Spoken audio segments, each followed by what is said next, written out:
Welcome to doctor NYR YouTube channel. आज हम पढ़ेंगे इस लेक्चर में antivenom. Please take a screenshot. Antivenom का मतलब क्या होता है? जो जहर जो होता है, जो पॉइजन जो होता है, उसको प्रिवेंट करेगा। मतलब हमारी बॉडी में अगर किसी ह्यूमन में किसी तरीके का मतलब जो एनिमल्स से बहुत डिफरेंट एनिमल्स से जहर चला जाता है, तो उस जहर उस पॉइजन से जो वो टॉक्सिन जो होता है उसको प्रिवेंट करेगा उस डैमेज से। उसी को बोलते हैं एंटीवेनम, ठीक है ना।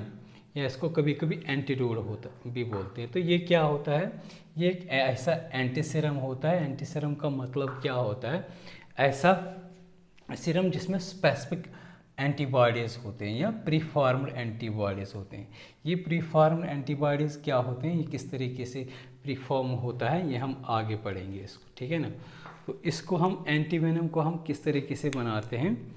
एंटीवेनम जो होता है, जो जैसे सपोज़ बहुत सारे ऐसे एनिमल्स होते हैं, स्नैक होता है या स्कॉर्पियन होता है या बहुत सारे और भी होते हैं कुछ कुछ एनिमल्स। तो इन जब ये बाइट करते हैं ना, हमें किसी ह्यूमन को बाइट कर देते हैं, तो उस टाइम पे क्या करता है, जो डॉक्टर दवाई इंजेक्शन कर देता है तो वो ही होता है एंटीवेनम, ठीक है ना। तो अब हम यहाँ पे हमें इस एंटीवेनम को बनाने के लिए ये किस तरीके से बनता है, ये इस स्नैक या स्कॉर्पियन से बनता है, या स्नैक जो भी एनिमल का एंटीवेनम होता है तो उसी से वो बनता है। तो ये क्या, इसको किस तरीके से पहले लेते हैं, ये ऑब्टेन करते हैं इन्हीं से। मतलब अगर हमें एंटीवेनम बनाना है स्नैक का तो स्नैक से ही वो बनेगा, या अगर हम एंटीवेनम स्कॉर्पियन से बनाएंगे तो वही अलग अलग इसी तरीके से वो बनता है, ठीक है ना। तो यहाँ से हम लेंगे पॉइजन स्नैक से, या यहाँ पे हम एग्जांपल अगर हम लेंगे स्नैक से ही लेंगे। तो जब हम स्नैक को बाइट करवा देते हैं एक बीकर छोटी प्लास्टिक की उसमें, तो उसको वो बाइट कर देता है, तो वो क्या कर देता है, अपना पॉइजन उस में डाल देता है। अपना जो टॉक्सिन जहर जो होता है वो इसमें डाल देता है एक बीकर में, जो प्लास्टिक या कांच की होती है। तो ये हमने कलेक्ट किया यहाँ पे स्नैक का पॉइजन, ठीक है ना। तो इसको क्या करेंगे, हम प्यूरिफाई करेंगे। प्यूरिफाई करने की क्यों ज़रूरत होती है?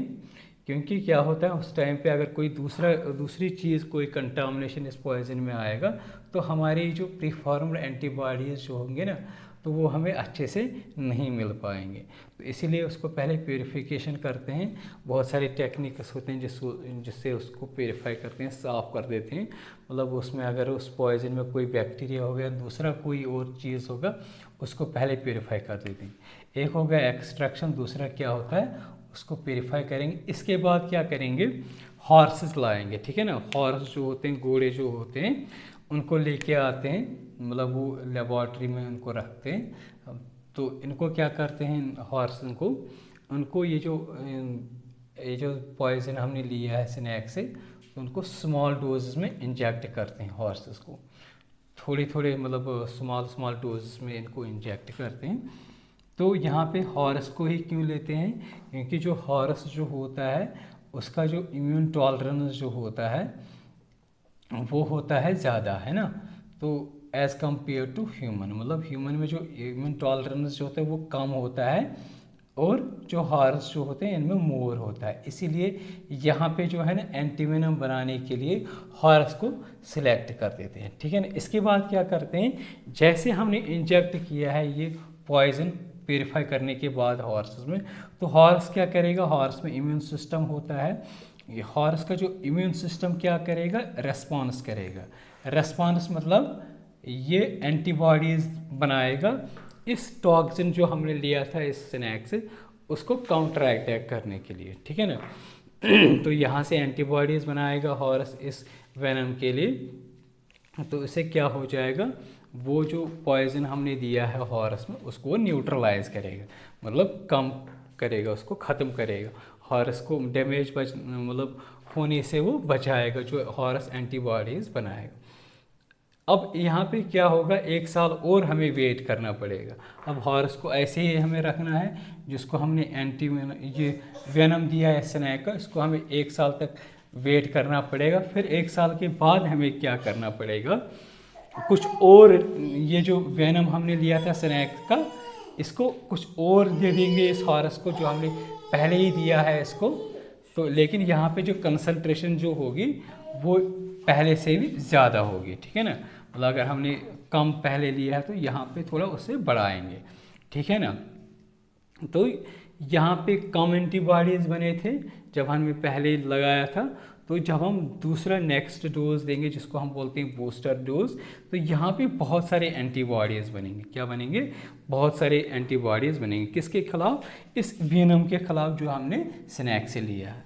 तो अब हम क्या करेंगे, यहाँ पे वो एंटीबॉडीज़ जो बने हैं इस वेनम के खिलाफ, तो या इस अगेंस्ट इस वेनम के, वही हम क्या करेंगे, यहाँ पे फिर इस हॉरस जो होता है जिसको हमने लिया है दूसरा डोज देने के बाद, तो इसको हम क्या करेंगे, इसका ब्लड निकालेंगे, इसका ब्लड निकालेंगे और ब्लड को क्या करेंगे, सेंट्रीफ्यूज करेंगे, ठीक है ना।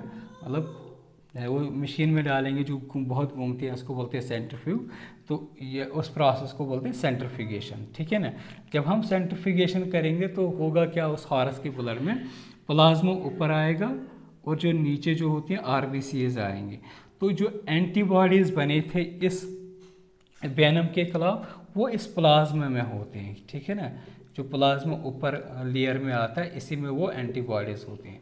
तो ये एंटीबॉडीज़ हम ले लेंगे, इनको फिर से प्यूरिफाई करेंगे, इनको फिर से प्यूरिफाई करेंगे, क्योंकि अगर हम देखेंगे ना जो प्लाज्मा होता है हॉरस के ब्लड में, इसमें सिर्फ एंटीबॉडीज़ ही नहीं होंगे और भी डिफरेंट प्रोटीन्स होते हैं। तो हमें वो चीज़ें अलग करनी है, उन चीज़ों से हमें ये एंटीबॉडीज़ अलग करनी है। तो ये एंटीबॉडीज़ किसके खिलाफ बने थे इसके अंदर, जो स्नैक का हमने वेनम लगाया था इसमें। तो इसीलिए इसको क्या बोलते हैं, एंटीसीरम को क्या बोलते हैं, प्रीफॉर्म्ड एंटीबॉडीज़। तो यहाँ पे हमने ऑलरेडी मतलब एंटीबॉडीज़ बना लिए। अब क्या करेंगे, ये जो एंटीबॉडीज़ हमने प्यूरिफाई कर दिया इस प्लाज्मा, हॉरस की प्लाज्मा से, इसको हम फिर क्या करेंगे, इसको हम पैक करेंगे, ठीक है ना, या लिक्विड के फॉर्म में, या हम इसको करेंगे ड्राइड पाउडर के फॉर्म में। फिर इसको फ्रीज़र में रखेंगे, लो टेम्परेचर पे रखेंगे, क्योंकि जो एंटीबॉडीज़ यहाँ पे बने हैं ना, एंटीबॉडी का जो नेचर जो होता है ये प्रोटीन होता है, ग्लाइकोप्रोटीन होता है। तो अगर हम इसको हाई टेम्परेचर पे रखेंगे डिनेचरेशन हो जाती है, वो काम अच्छे से नहीं करे, इसीलिए हमें इसको फ्रीज़र में रखना होता है। जब हम इसको फ्रीज़र पे रखते हैं फिर क्या करते हैं, इसके बाद वो क्या जाता है हॉस्पिटलों में। तो जब हॉस्पिटल में कोई पेशेंट जो होता है जिसको बिच्छू ने काटा होगा या स्नैक ने काटा होगा, तो फिर क्या करते हैं, जो हमने वायरस में रखे हैं ये एंटीबॉडी जो हॉरस से बना है, तो उसको हम वही डोज देते हैं, इसीलिए इसको बोलते हैं एंटीवेनम। तो इस तरीके से एंटीवेनम में क्या होते हैं, फिर वो हॉरस से वो एंटीबॉडीज़, प्रीफॉर्म्ड एंटीबॉडीज़ बने थे ना, जैसे हमने किसी पेशेंट को वो लगाया तो उसको क्या होता है, वो जहर जो होता है स्नैक का, तो उससे वो क्या करेगा, फाइट करेगा वो एंटीबॉडीज़ जो हमने इस हॉरस में ऑलरेडी प्रीफॉर्म्ड ही बना लिया। तो इससे वो बचता है, वो इंसान जिसको किसी स्नैक ने बाइट किया या बिच्छू ने बाइट किया, वो उससे बचता है, क्योंकि हम उसको प्रीफॉर्म्ड एंटीबॉडीज़ लगा देती हैं, एंटीवेनम लगा देती है। अगर आप लोगों को हमारा ये वीडियो अच्छा लगा होगा प्लीज़ इस चैनल को सब्सक्राइब कर दीजिएगा, वीडियो को लाइक एंड शेयर कर दीजिएगा। Thank you very much.